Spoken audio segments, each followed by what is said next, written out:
सभी पार्टी के वरिष्ठ नेतागण और मीडिया के मेरे दोस्तों और पार्लियामेंट के सभी सदस्यों मित्रों, पहला तो मैं सभी पार्टी के नेताओं को, जो हमारे फ्लोर लीडर्स हैं लोकसभा में, राज्यसभा में और इम्पोर्टेंट लीडर्स भी जो है, उनका मैं शुक्रिया अदा करता हूं, धन्यवाद देता हूं कि उन्होंने कल जोरदार तरीके से हमारा समर्थन किया। राहुल गांधी जी का जो डिफेमेशन केस में डिस्क्वालीफाई जो हमारे स्पीकर ने किया था, उसके बारे में डेमोक्रेसी की हालत देश में क्या है, किस ढंग से चल रही है, इसके लिए वो सभी पार्टी चिंतित है और उन्होंने राहुल गांधी जी के इसके लिए सभी लोग ने डिफेंड करके और उनके बारे में अपनी बात जो बताई, इसलिए मैं उनको पुनः यहाँ पर धन्यवाद देना चाहता हूँ, उनका शुक्रिया अदा करना चाहता हूँ।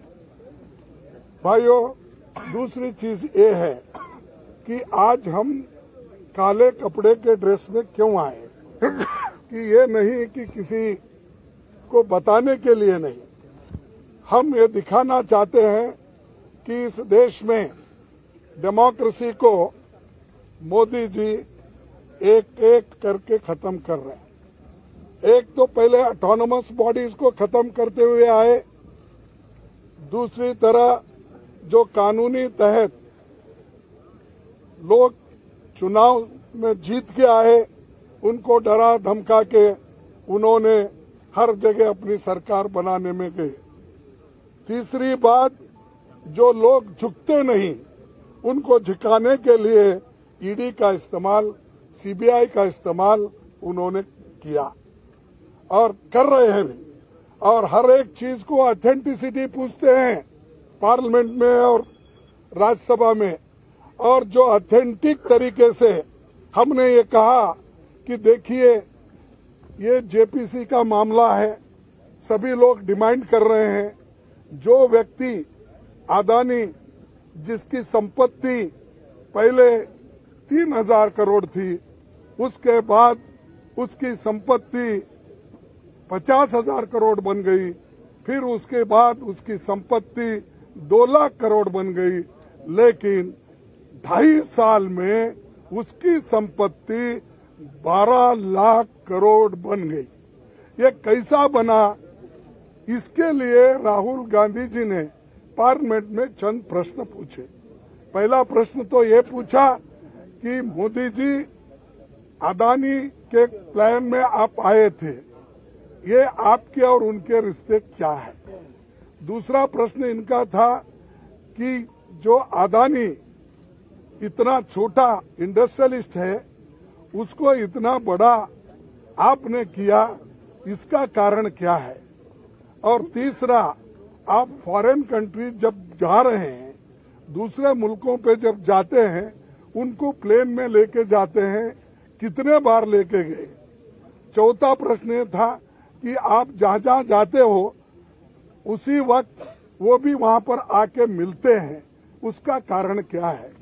और पांचवी बात यह है कि जब आप वहां पर जाते हैं, वहां के प्राइम मिनिस्टर्स, वहां के फॉरेन मिनिस्टर्स, वहां के कैपिटलिस्ट लोगों के साथ मिलवाते हो, ये क्या बात है?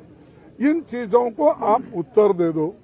और छोटे से समय पे एक आदमी इतना पैसा कमा सकता है, जब देश में 50% लोग अभी भी उनकी इनकम केवल गरीबी रेखा के नीचे है। लेकिन ऐसे बड़े लोगों का जो आज संपत्ति बढ़ रहा है, इतना फास्ट बढ़ रहा है, कोई पर कैपिटा इनकम दूसरों का उतना नहीं बढ़ रहा है। इसके लिए जो सवाल किए थे, उन सवालों का जवाब वो नहीं दे सके। और पूरे पार्टी के नेता लोग यहाँ पर, जो जितने भी पार्टियां, हमारे 18 पार्टी आज आए हैं, एक भी पार्टी मिस नहीं हुआ, सभी मिलके यही मुद्दा पूछ रहे कि भाई आप ज्वाइंट पार्लियामेंट्री कमेटी बिठाओ, उसमें खुल के आएगा, सत्यता बाहर आएगी, रिकॉर्ड्स देखेंगे और रिकॉर्ड्स छानबीन करने के बाद जो चीज बाहर आएगी वो सबको मालूम होगा, ट्रांसपेरेंसी होगी। और आपको ये भी मालूम होगा कि हम जो ये डिमांड कर रहे हैं, ये डिमांड क्यों कर रहे हैं, ये भी लोगों को मालूम होगा। तो ये जो चीजें हैं उनके फाइल भी जांच हो गई। और आप जेपीसी करने को क्यों डर रहे हो? आपका तो मेजॉरिटी है, 2/3 मेजॉरिटी है, बहुमत है, हम तो अल्पमत में है। और मेंबर्स जो बनेंगे ज्वाइंट पार्लियामेंट्री कमेटी के, वो तुम्हारे ज्यादा बनेंगे, बीजेपी के ज्यादा बनेंगे, या तुम्हारे दोस्तों को मिला के और ज्यादा हो जाएंगे। तो डर क्यों बात है? किस बात से डर रहे हो? इसका मतलब है कि दाल में कुछ काला है, इसीलिए वो डर रहे हैं। और जो लोग डरते हैं कभी ना कभी मरते भी हैं। तो इसीलिए आज हम एकता दिखाने के लिए सभी लोग एक आए हैं। और जो खासकर राहुल गांधी जी के ऊपर इतना अन्याय हुआ कि जो उनके ऊपर केस डाला गया वो मेरे स्टेट का है, कोलार का है। और कोलार में जो उन्होंने चुनावी भाषण में बात की थी, उसको लेकर आप गुजरात में, सूरत में केस डालते हो।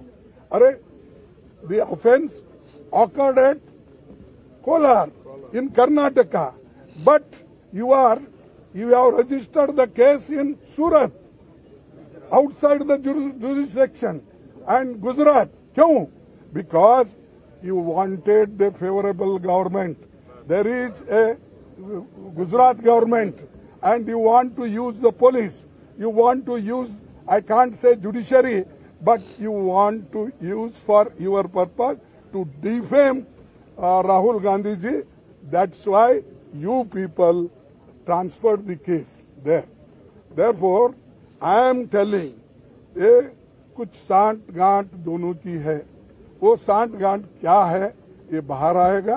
तो इसीलिए आज जो एक काला दिन है डेमोक्रेसी में, black day, such things never happened earlier for small things, defamation case not exceeding 2 years, that sentence says, but not exceeding. Not exceeding means 2 साल 1 मिनट भी अगर हो गया वो डिस्क्वालीफाई कर सकते हैं। 2 साल 1 दिन भी हो गया आप कर सकते हैं। नॉट एक्सीडिंग मीन्स ये 2 साल तो नहीं हुए, लेकिन फिर भी ऐसा तरातुरी गड़बड़ी में हमारे गवर्नमेंट, बीजेपी की गवर्नमेंट, मोदी सरकार स्पीकर को बोल के मिनटों में, लाइटनिंग स्पीड में उनको डिस्क्वालीफाई कर दिया। क्योंकि वो पार्लियामेंट में नहीं बोलना, उनका मुंह बंद करना, अदानी के बारे में आवाज नहीं उठाना। और ये सारी चीजें कब हो गई कि जब अदानी के खिलाफ राहुल गांधी जब बोलने लगे, आवाज उठाने लगे, तब ये मोदी गवर्नमेंट डर गई। और दूसरी चीज, जो राहुल गांधी जी कन्याकुमारी से लेकर कश्मीर तक जो उन्होंने पादयात्रा की, और हमारे सभी लोग, लाखों लोग जुड़े उनके साथ। और जुड़ने के बाद उनको एक लगा कि ये बहुत बड़ा मुद्दा बनने वाला है और ये हमको बहुत बड़ा चैलेंजर है। ये समझ के उन्होंने राहुल गांधी को डिस्करेज करने के लिए, डराने के लिए वो काम किए हैं। हम ना डरेंगे, राहुल गांधी जी नहीं डरेंगे। और अपोजिशन पार्टी को आप दबाने की कितनी भी कोशिश करेंगे, अपोजिशन पार्टी डरेगी नहीं, दबेगी नहीं, झुकेगी नहीं। तो ये हमारा इरादा है और इसको आगे भी हम चलाने के लिए कोशिश कर रहे हैं। सब लोग मिलके भी हम एक आगे कैसा मुहिम करना, इसके लिए भी हम पूरी कोशिश करेंगे।